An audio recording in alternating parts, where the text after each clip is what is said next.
गहरे से गहरा सवाल ये उठा है कि अगर परमात्मा ही चला रहा है और हम भी नहीं चाहते, और फिर आप तो कहते हैं कि हमारे चाहने से कुछ होता नहीं, हम चाहें भी तो भी परमात्मा जो चाहता है उससे अन्यथा नहीं हो सकता,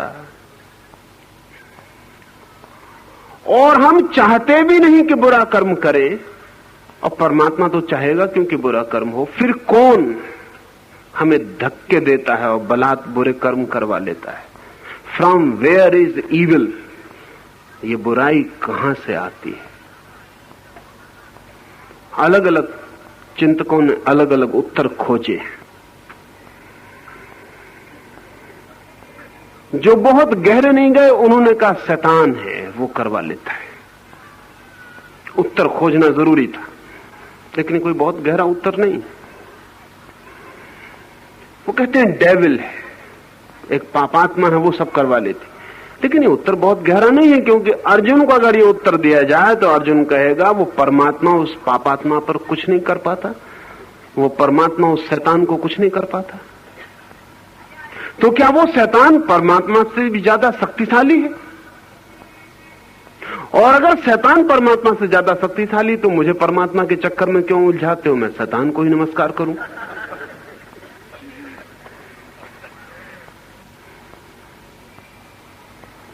अनेक चिंतकों ने दूसरा एक तत्व खोजने की कोशिश की है कि एक दूसरा भी है परमात्मा के अलावा जो लोगों को पाप में धक्के दे रहा है, लेकिन ये उत्तर न तो मनोवैज्ञानिक है न बहुत गहरा है।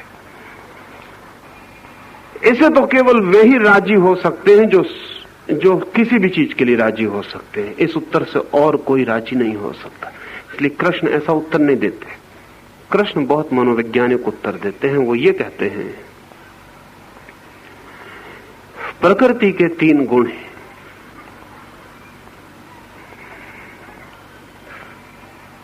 रजस, तमस और सत्व। उनका उत्तर बहुत वैज्ञानिक है। वो कहते हैं प्रकृति त्रिगुणा है, और मैं आपको ये कहूं कि ये 3 गुण की बात जब कृष्ण ने कही थी तब बड़े वैज्ञानिक आधार रखती थी, लेकिन कृष्ण के बाद पिछले 5000 सालों में जितने लोगों ने कही उनको इसके विज्ञान का कुछ बोध नहीं था, दोहराते रहे। लेकिन अभी पश्चिम में पिछले 20 साल में विज्ञान ने फिर कहा कि प्रकृति त्रिगुणा है। जिस दिन हम आधुनिक सदी में परमाणु का विश्लेषण कर सके, परमाणु को तोड़ सके, उस दिन बड़ी चकित होकर हमें पता चला कि परमाणु 3 हिस्सों में टूट जाता है। पदार्थ का जो अंतिम परमाणु है वो 3 हिस्सों में टूट जाता है, इलेक्ट्रॉन, न्यूट्रॉन और पॉजिट्रॉन में टूट जाता है। और वैज्ञानिक कहते हैं कि इन 3 के बिना परमाणु नहीं बन सकता, और इन 3 के जो गुणधर्म हैं वे ही गुणधर्म हैं जो सत्व, रज और तम के। ये 3 जो काम करते हैं वे वही काम करते हैं जो हम बहुत पुराने दिनों से सत्व, रज और तम शब्दों से लाते थे। उसमें तमस जो है, इनर्शिया, वो अवरोध का तत्व है, स्थिरता का तत्व है। अगर तमस ना हो तो जगत में कोई भी चीज स्थिर नहीं रह सकती।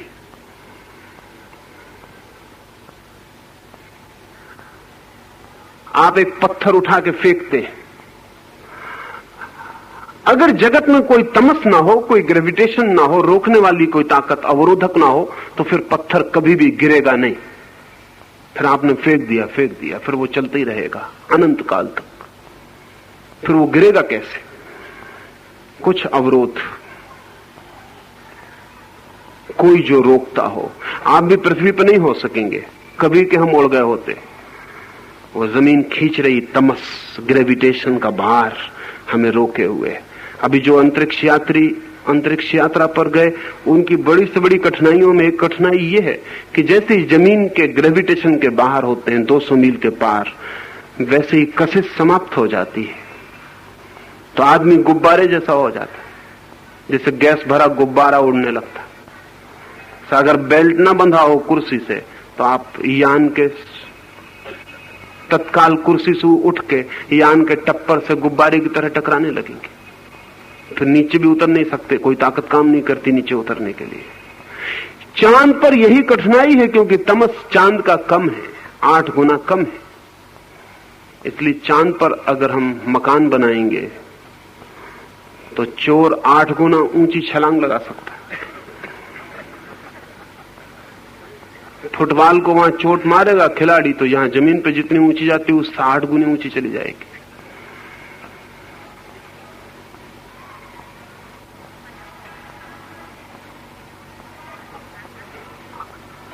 ये जो तमस का अर्थ है इनर्शिया, अवरोधक शक्ति। अब बड़े मजे की बात है, अगर अवरोधक शक्ति न हो तो गति भी असंभव है।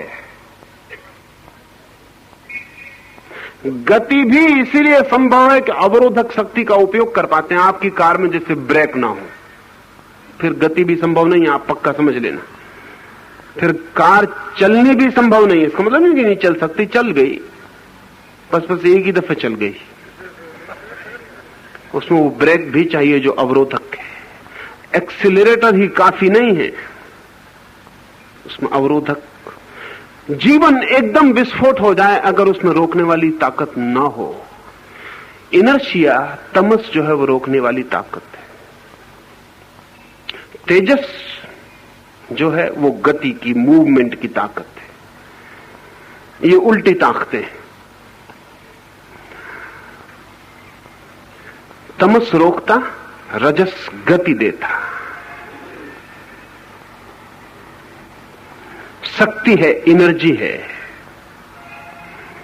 सत्व तीसरा कोण है। जैसे कि हम एक ट्रायंगल बनाएं, 2 कोण नीचे हो और एक ऊपर हो। सत्व इन दोनों के ऊपर है। कहें कि इन दोनों का बैलेंस है, संतुलन है। सत्व बैलेंसिंग है, वो संतुलन है। अगर गति भी हो, रोकने वाला भी हो, लेकिन संतुलन ना हो, जैसे कार है, उसमें एक्सीलरेटर भी है और ब्रेक भी, लेकिन ड्राइवर नहीं है। वो जो ड्राइवर जो है वो पूरे वक्त बैलेंसिंग है। जब जरूरत होती तो ब्रेक पे पैर ले जाता, जब जरूरत होती तो एक्सीलरेटर पे पैर ले जाता। वो पूरे वक्त बैलेंस कर रहा है। सत्व जो है वो बैलेंसिंग। ये 3 तत्व हैं जिनको भारत ने ऐसे नाम दिए थे, पश्चिम जिनको इलेक्ट्रॉन, पॉजिट्रॉन, न्यूट्रॉन कहे, कोई और नाम दे, इससे कोई अंतर नहीं पड़ता। एक बात बहुत अनिवार्य रूप से सिद्ध हो गई है कि जीवन का अंतिम विश्लेषण 3 शक्तियों पर टूटता है। इसलिए हमने इन 3 शक्तियों को ये कई तरह से नाम दिए थे। जो लोग वैज्ञानिक ढंग से सोचते थे उन्होंने रजस, तमस, सत्व ऐसे नाम दिए। जो लोग मेटाफोरिकल, काव्यात्मक ढंग से सोचते थे उन्होंने कहा ब्रह्मा, विष्णु, महेश। उनका भी काम वही, वो 3 नाम भी यही काम करते।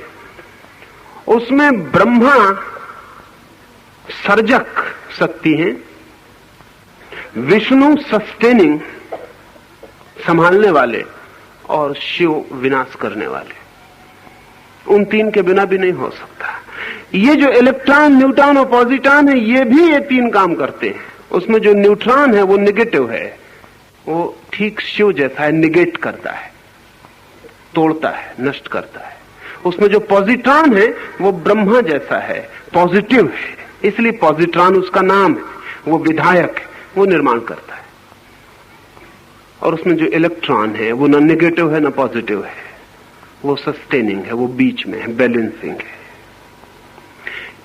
कृष्ण कहते हैं कि मनुष्य के भीतर जो भी घटित होता है, बाहर और भीतर, वो इन 3 शक्तियों का खेल है। इन 3 शक्तियों के अनुसार सब घटित होता है। आदमी धकाया जाता, रोका जाता, जन्माया जाता, मरण को उपलब्ध होता, हंसी को उपलब्ध होता, रोने को उपलब्ध होता, वो इन सारी 3 शक्तियों का काम है। ये 3 शक्तियां अपना काम करती रहती। ये परमात्मा के 3 रूप जीवन को सृजन देते रहते हैं। अर्जुन पूछता है फिर नहीं भी हम करना चाहते फिर कौन करवा लेता है? आप तो चाहते हैं कि जमीन पर न गिरे, लेकिन जरा पैर फिसला कि गिर जाते। कोई शैतान गिरा देता? कोई शैतान नहीं गिरा। तो ग्रेविटेशन अपना काम करता। आप नहीं गिरना चाहते, माना, स्वीकृत कि आप नहीं गिरना चाहते, लेकिन उल्टे सीधे चलेंगे तो गिरेंगे। आप नहीं गिरना चाहते थे तो भी गिरेंगे, पैर पे पलस्तर लगेगा।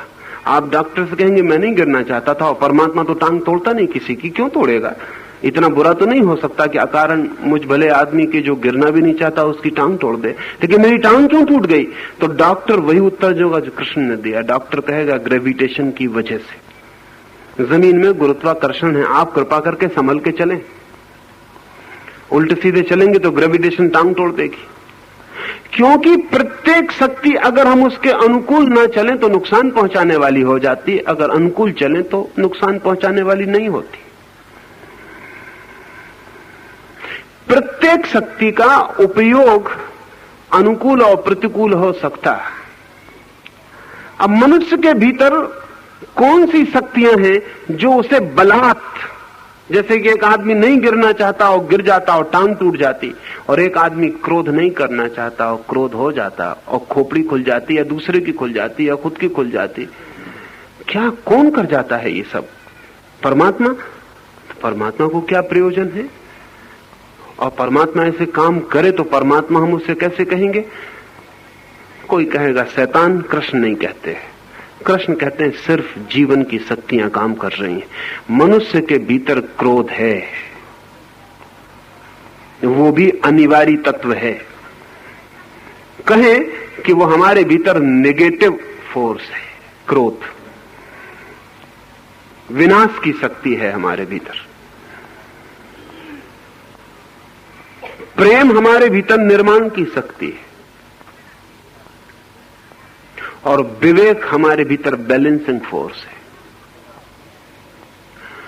जो आदमी विवेक को छोड़कर सारी शक्ति क्रोध में लगा देगा, वो बलात् नरक की तरफ चलने लगेगा। नहीं चाहेगा तो भी जाएगा। जो सारी शक्ति प्रेम की ओर लगा देगा, वो बलात् स्वर्ग की ओर जाने लगेगा, चाहे चाहे और चाहे ना चाहे। उसके जीवन में सुख उतरने लगेगा। और जो आदमी बैलेंस कर लेगा और समझ लेगा कि दुख और सुख और दोनों के बीच में अलग, वो आदमी मुक्ति और मोक्ष की दिशा में यात्रा कर जाएगा। इसलिए हमारे पास 3 शब्द और समझ लेने जैसे हैं: स्वर्ग, नरक और मोक्ष। स्वर्ग में वो जाता जो अपने भीतर की विधायक शक्तियों के अनुकूल चलता है। नरक में वो जाता जो अपने भीतर विनाशक शक्तियों के अनुकूल चलता है। मोक्ष में वो जाता जो दोनों के अनुकूल नहीं चलता, दोनों को संतुलित करके दोनों को ट्रांसेंड कर जाता, परा हो जाता, अतीत हो जाता है। कृष्ण कह रहे हैं शक्तियां हैं, और इन 3 शक्तियों के बिना जीवन नहीं हो सकता है। इसलिए अर्जुन, कौन तुझे धक्का देता है ऐसा मत पूछ, ये समझ कि धक्का तेरे भीतर से कैसे निर्मित होता है। क्रोध, काम, अहंकार, अगर उनके प्रति तू अति से झुक जाता है तो जो तू नहीं चाहता वो तुझे करना पड़ता है। कभी आपने देखा काम वासना मन को पकड़ ले?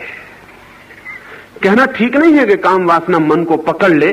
कहना यही ठीक होगा कि जब आप काम वासना को मन को पकड़ लेने देते हैं, आप जब पकड़ लेने देते हैं, और ध्यान रहे काम वासना आपके बिना पकड़ाए आपको नहीं पकड़ती है।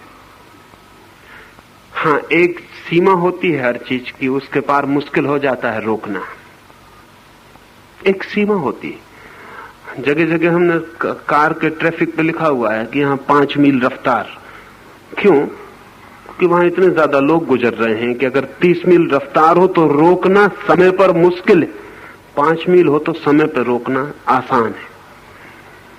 जहां लोग कम गुजर रहे हैं वहां 70 मील भी हो तो कोई हर्ज नहीं, वहां समय पर 70 मील भी रोकना आसान है। हर चीज की एक सीमा है। सिगमंड फ्रायड एक कहानी कहा करता था। वो कहा करता था कि एक छोटे से गांव में एक गरीब म्युनिसिपल कमेटी ने गांव का कचरा ढोने के लिए एक घोड़ा खरीदा, बैलगाड़ी, एक घोड़ा गाड़ी के लिए। लेकिन गरीब थी म्युनिसिपैलिटी, और कहते हैं गांव बड़ा बुद्धिमान था। बुद्धिमान था ऐसा कहें, या लोगों में ऐसी मजाक प्रचलित थी कि गांव बहुत बुद्धिमान है। गांव को ऐसा ख्याल था कि बहुत बुद्धिमान है, हालांकि वो जो भी करता था वो बुद्धिहीनता के काम होते थे। म्युनिसिपल ने एक घोड़ा खरीदा, लेकिन घोड़े को घास, दाना, पानी इतना महंगा पड़ने लगा कि म्युनिसिपल के बजट पर भारी हुआ। गरीब छोटी सी म्युनिसिपल थी।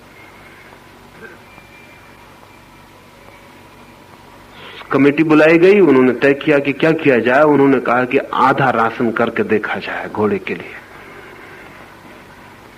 अगर आधे में काम चल जाए तो ठीक, नहीं फिर थोड़ा बढ़ा देंगे। आधा राशन किया, लेकिन काम बिल्कुल ठीक चल गया। घोड़ा आधे राशन पे भी जिंदा रहा। तब तो उन्होंने कहा कि हम पागल हैं जो इसको इतना दें, और आधा करके देखें। उन्होंने और आधा किया, घोड़ा फिर भी जिंदा रहा और फिर भी काम करता रहा। उन्होंने कहा हम बिल्कुल पागल हैं, इसे और आधा करें। और भी आधा कर दिया। घोड़ा मुश्किल में रहा, लेकिन फिर भी किसी तरह काम करता रहा। म्युनिसिपल कमेटी ने कहा हम बिल्कुल नासमझी कर रहे हैं, अब राशन बिल्कुल बंद कर दें। राशन बिल्कुल बंद कर दिया। जो होना था वही हुआ, घोड़ा मर गया। एक सीमा थी जहां तक घोड़ा कम राशन पर भी काम किया, फिर एक सीमा आई जहां से काम नहीं कर सका। हमारी प्रत्येक वृत्ति की सीमाएं हैं,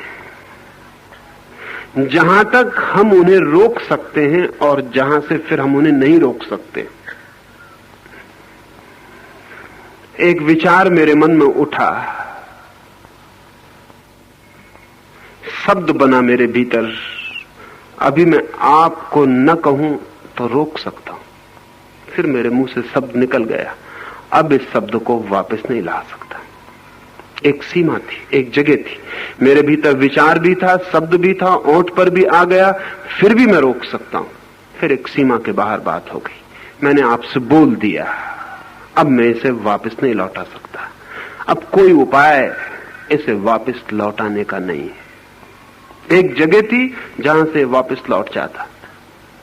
क्रोध एक जगह है जहां से वापस लौट सकता है, लेकिन जब उस जगह के बाहर निकल जाता है उसके बाद वापस नहीं लौटता। काम एक जगह है जहां से वापस लौट सकता है, जब उसके आगे चला जाता है तो फिर वापस नहीं लौट सकता। और ध्यान रहे, बड़े मजे की बात यह है कि उस सीमा तक जहां तक काम वापस लौट सकता है उस समय तक आप उसको सहयोग देते हैं, और जब वो वापस नहीं लौटता तब आप चिल्लाते हैं कि कौन मुझे धकाया जा रहा है, परवश कौन मुझे बलात् काम करवा रहा है।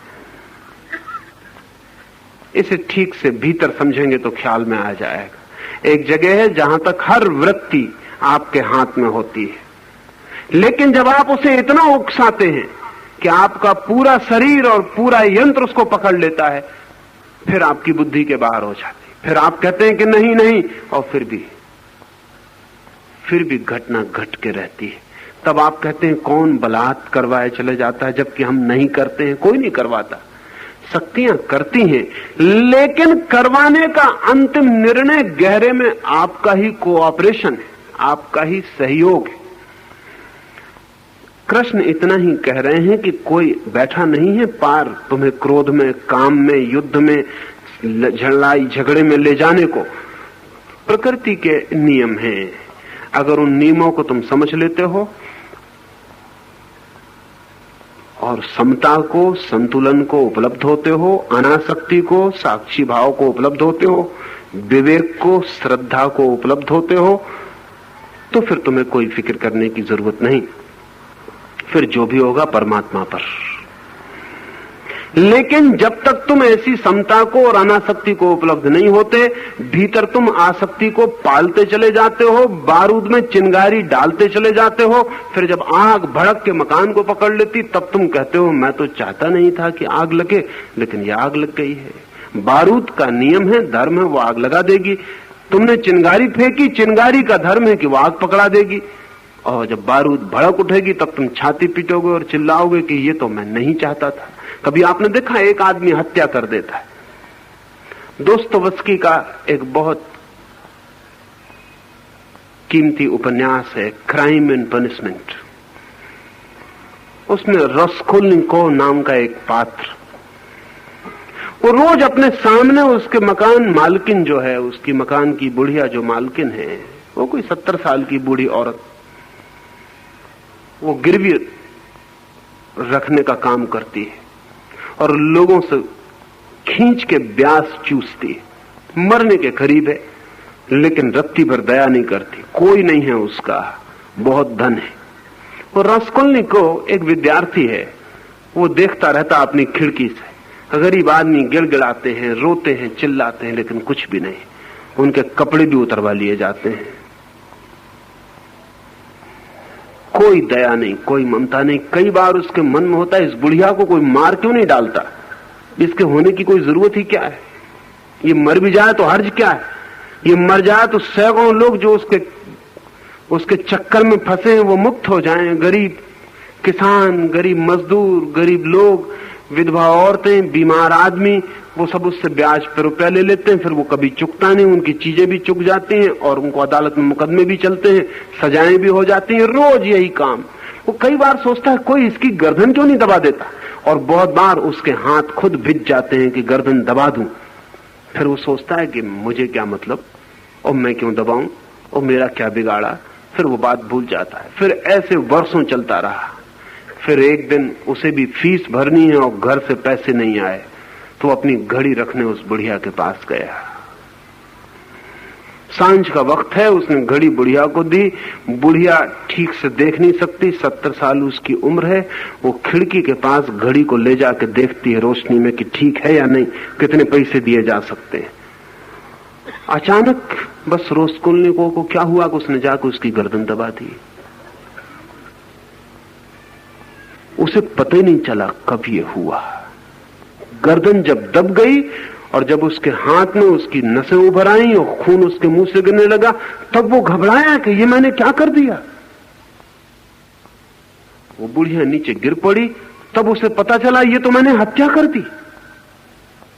तब वो भागा और तब वो रात भर अपने बिस्तर में सोचता है कि मैं उसकी हत्या कैसे कर दिया। परवश जो अर्जुन कह रहा है कि जैसे बलात् कोई धक्का दे, तो वो कहता कौन मेरे ऊपर सवार हो गया, कोई भूत, कोई प्रेत, क्या हुआ, मैंने हत्या क्यों कर दी, किसने मुझसे हत्या करवा दी, कौन शैतान मेरे पीछे पड़ा है।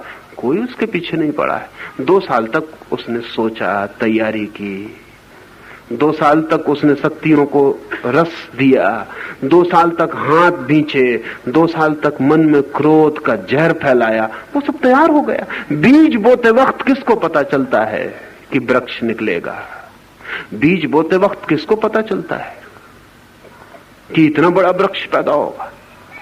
फिर बलात् वृक्ष पैदा हो जाता है, पर बीज हम ही बोते हैं। बीज छोटा होता है, दिखाई भी नहीं पड़ता। मन में क्रोध के बीज बोते हैं, काम के बीज बोते हैं, फिर शक्तियां पकड़ लेती हैं। फिर वो 3 शक्तियां अपना काम शुरू कर देती हैं। आपने बीज बोया, जमीन काम शुरू कर देती, पानी काम शुरू कर देता है, रोशनी काम शुरू कर देती, सूरज की किरणें आके बीज को बड़ा करने लगती।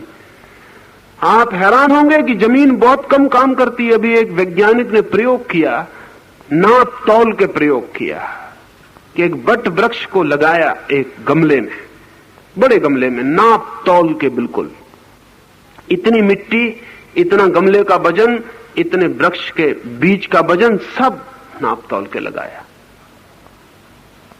फिर वृक्ष बहुत बड़ा हो गया। फिर उसने वृक्ष पूरा का पूरा निकाल लिया और फिर नापा, तो जितना कोई 200 सेर का गमला उसने रखा था, उसमें केवल 4 सेर की कमी हुई, 4 सेर कुल। और वृक्ष को नापा, तोला, तो वो तो कोई 280 सेर निकला वृक्ष, और कुल 4 सेर की कमी हुई मिट्टी में। और उस वैज्ञानिक का ख्याल है कि वो 4 सेर भी वृक्ष ने नहीं लिए, वो भी हवा भी आती है, तूफान भी आता है, मिट्टी उड़ भी जाती है, पानी में बह भी जाती। 4 शेर, इतना बड़ा वृक्ष कहां से आ गया? सूरज भी दे रहा है, हवाएं भी दे रही हैं, पानी भी दे रहा है, जमीन भी दे रही है, चारों तरफ से पूरा कास्मास उसको दे रहा है। एक छोटे से बीज को आपने बो दिया, फिर सारी दुनिया की ताकत उसको दे रही और वो बड़ा हो रहा है। आपने इधर क्रोध का बीज बोया, सारी दुनिया से क्रोध को साथ देने वाली ताकतें, तमस की, इनर्शिया की ताकतें आपकी तरफ बहनी शुरू हो जाएंगी। आपने प्रेम बोया, सारी तरफ से दुनिया से शुभ शक्तियां आपकी तरफ बहनी शुरू हो जाएंगी। आपने साक्षी भाव निर्मित किया, दुनिया की सारी ताकतें आपके लिए बैलेंस में हो जाएंगी। कोई आपकी तरफ नहीं बहेगा, कोई आपके बाहर नहीं बहेगा, सब चीजें सम हो जाएंगी, ठहर जाएंगी। तो कृष्ण कहते हैं न तो कोई शैतान, न कोई परमात्मा, ये 3 शक्तियां हैं अर्जुन। और तू जिसका बीज बो देता है अपने भीतर, वही शक्ति सक्रिय होकर काम करने लगती है।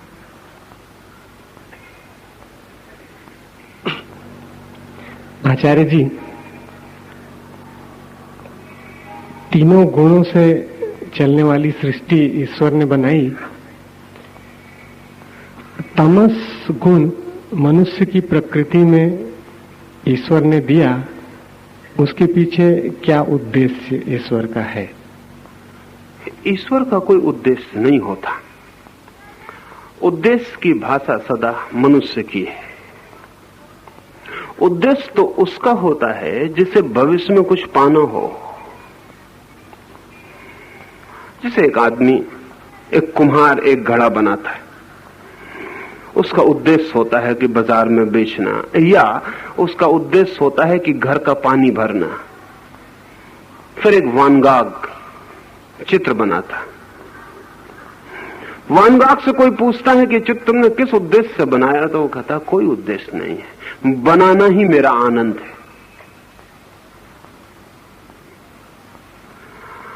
आप कहेंगे बाजार में बिक सकता है? वान गाग का एक चित्र नहीं बिका, एक चित्र जिंदा रहते नहीं बिका। आप कह सकते हैं कि कोई प्रतिष्ठा मिलती होगी, कोई सम्मान करता होगा कि बड़े चित्रकार हो। किसी ने प्रतिष्ठा नहीं की, किसी ने सम्मान नहीं किया। आप कहते होंगे कि बड़ा धनवाला आदमी रहा होगा, पैसा पास में रहा होगा, फुर्सत रही होगी तो कुछ न कुछ करता रहा होगा। नहीं, वान गाग बहुत गरीब आदमी था और उसका भाई उसे इतना ही पैसा देता था जिसमें 7 दिन की सिर्फ रोटी चल जाए, रूखी सोखी। न रंग के लिए पैसे, न कागज के लिए, न कैनवस के लिए। तो वो सप्ताह में 4 दिन खाना खाता और 3 दिन उपवास करता, और 3 दिन में जो उपवास में बच जाए उससे पेंट करता। और जब उससे कोई पूछता किस लिए, तो वो कहता बस बना लेने में आनंद है। परमात्मा उद्देश्य से जगत को नहीं बना रहा है, बना लेने में आनंद है। बनाना ही आनंद है, आगे पीछे कुछ भी उद्देश्य नहीं, पर्पजलेस। और ध्यान रहे, आनंद हमेशा ही पर्पजलेस होता है। एक मां अपने बेटे को बड़ा कर रही, उससे पूछें किस लिए, अगर वो कहे कि बाद में नौकरी करवानी, तो समझना मां नहीं है, कोई फैक्ट्री है। अगर मां है तो वो कहेगी किस लिए? कैसा गलत सवाल पूछते हो? बस मेरा आनंद है।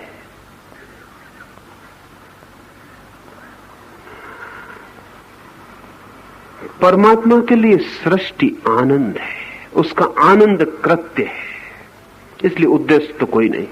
हाँ, लेकिन ये सवाल फिर भी संगत है कि वो आदमी में तमस क्यों रखता है। असल में हम तमस शब्द को सदा ही गलत अर्थों में लेते रहे। हम समझते हैं तमस कोई बुरी चीज। तमस बुरी नहीं है, तमस अपने आप में बुरी चीज नहीं है। हां, तमस में ही पूरी तरह भर जाना बुरा है। तमस अपने आप में बुरा नहीं है, जहर भी अपने आप में बुरा नहीं है। और कभी तो बीमारी में दवा का काम करता है। कहें कि जहर क्यों बनाया परमात्मा ने, एक आदमी जहर खा के मर जाए, आप कहें कि ये जिम्मेदार परमात्मा ने जहर क्यों बनाया? न बनाता परमात्मा, ना ये आदमी खाता। लेकिन जहर अपने आप में किसी को मारता नहीं। जहर तो जिला भी सकता है, लेकिन इस आदमी ने जहरी जहर खा लिया तो मर गया। अमृत भी खा लो ज्यादा मात्रा में तो मौत घटित हो सकती है। अमृत भी मात्रा में खाना अगर मिल जाए। एक तो मिलता नहीं, क्योंकि डर यही है कि जहर तो बहुत कम लोग खाते हैं, अमृत अगर मिल जाए तो बिना मात्रा में बहुत लोग खा जाएंगे। शायद इसीलिए नहीं मिलता है, क्योंकि रोकेंगे कैसे? फिर अमृत मिल जाए तो आप अपने को कब कहां रुके, खाते चले जाएंगे, अमृत से मौत आ जाएगी। जीवन में नियम है, कोई नियम बुरा नहीं, कोई नियम भला नहीं, अनिवार्य है। बिना तमस के, बिना इनर्सिया के जगत अस्तित्व में नहीं हो सकता। उसके अस्तित्व में होने के लिए कोई अवरोधक शक्ति चाहिए। लेकिन अगर कोई आदमी सिर्फ अवरोधक शक्ति पर ही निर्भर रह जाए तो भी खतरा हो जाएगा, क्योंकि दूसरी दो शक्तियां भी चाहिए। और श्रेष्ठतम स्वास्थ्य की स्थिति वो है जहां तीनों शक्तियां बैलेंस करती हैं, संतुलित होती हैं। उसी क्षण में आदमी तीनों के बाहर निकल जाता है और परमात्मा को अनुभव कर पाता है। जब तक आदमी इधर उधर डोलता है, कभी आपने देखा नट को रस्सी पर चलता है, कभी थिर नहीं रहता। आप कहें कि थिर क्यों नहीं रहता? थिर रहे तो फौरन गिरे और मर जाए। थिर क्यों नहीं रहता नट? नट पूरे वक्त बैलेंस करता रहता है। और जब आपको दिखता है बाएं झुक रहा है तो आप गलती मत पड़ जाना। बाएं झुकता ही तब है जब दाएं गिरने का डर पैदा होता है। दाएं तब झुकता है जब बाएं गिरने का डर पैदा होता है। वो बैलेंस कर रहा है पूरे वक्त। जब दाएं गिरने का डर पैदा होता है, वजन को वो बाएं ले जाता है ताकि बैलेंस हो जाए। जब दाएं से बच जाता है, बाएं गिरने का डर पैदा होता है, तो उल्टी तरफ बैलेंस ले जाता है कि बच जाए। और प्रकृति नीचे काम कर रही है। नट अगर बैलेंस ना करे तो जमीन पर गिरे, हड्डी पसली टूट जाए। फिर प्रकृति से ये नहीं कह सकता कि तूने मेरी हड्डी पसली तोड़ी। प्रकृति कहेगी हमें कोई मतलब नहीं, तुम अपनी रस्सी पे बैलेंस करते रहो, हमें कोई मतलब नहीं। ये तीन जो गुण हैं, इनमें जो बैलेंस कर लेता है वो व्यक्ति धर्म को उपलब्ध हो जाता है। नहीं बैलेंस कर पाता तो गिरता है, हड्डी पसली टूट जाती। फिर हम कहते हैं किसने बलात् गिरा दिया? किसी ने नहीं गिराया, आप बैलेंस नहीं कर पाए। कृष्ण का पूरा योग समता योग है, द योग ऑफ बैलेंस। बस नट की तरह पूरे वक्त जिंदगी एक बैलेंस, एक संतुलन है, सदा सदा संतुलन है। ज्यादा खा लिया तो उपवास करो, ज्यादा उपवास कर लिया तो ग्लूकोज के इंजेक्शन लो, बस बैलेंस पूरे वक्त, पूरे समय। जिंदगी एक बहुत बारीक संतुलन है, डेलिकेट बैलेंस है। उसमें जरा इधर उधर हुए कि आप गए। प्रकृति अपना काम करती रहेगी, वो नीचे खड़ी है, वो कह रही कि नट जब तक तुम बैलेंस करो रहो ऊपर, जब न कर पाओ नीचे आ जाओ, हम तैयार हैं। अनिवार्य तत्व है तीन, उससे कम नहीं हो सकते। तीन के बिना सृष्टि खो जाएगी, इसलिए वो हैं। लेकिन तमस में आप गिरे इसलिए नहीं। आप तमस के द्वारा रजस को साधते रहें। जब तमस बढ़ जाए तो रजस की तरफ झुक जाएं, जब रजस बढ़ जाए तो तमस की तरफ झुक जाएं। दोनों को साधते रहें, और जब दोनों बिल्कुल सध जाएं तो आपकी वर्टिकल यात्रा सत्व की तरफ शुरू होगी। फिर तीनों के बीच साधना पड़ेगा, वो और भी गहरी कीमिया है। दो के बीच साधना बहुत आसान, दो के बीच साधेंगे तो सत्व में उठ जाएंगे। साधु उसे कहते हैं जो सत्व में पहुंच गया, जिसने दो को साध लिया। जो तमस और रजस के बीच संतुलित हो गया उसका नाम साधु। जो रजस तमस और सत्व तीनों के बीच सध गया उसका नाम संत। वो बहुत अलग बात है। जब तीनों के बीच कोई साधता है तो सेंटर पे पहुंच जाता है, ट्रायंगल के। और वो सेंटर ही द्वार है ट्रायंगल का। तीन शक्तियों के बीच में वो स्पेस खाली जगह है जहां से व्यक्ति परमात्मा में, ब्रह्म में प्रवेश कर जाता है। लेकिन ये धीरे धीरे हम बात करेंगे तो ख्याल में आएगी। पहले साधु बने, 2 के 20 साधे, फिर संत बने, 3 के 20 साधे, और जिस दिन 3 के 20 सधा उस दिन बनना बंद हो जाता, उसी दिन परमात्मा में प्रवेश हो जाता। उस दिन प्रकृति के तीनों गुणों के बाहर आदमी हो जाता। इसलिए प्रकृति है त्रिगुणा और परमात्मा है त्रिगुणातीत, वो तीनों के बाहर है। शेष कल बात करें।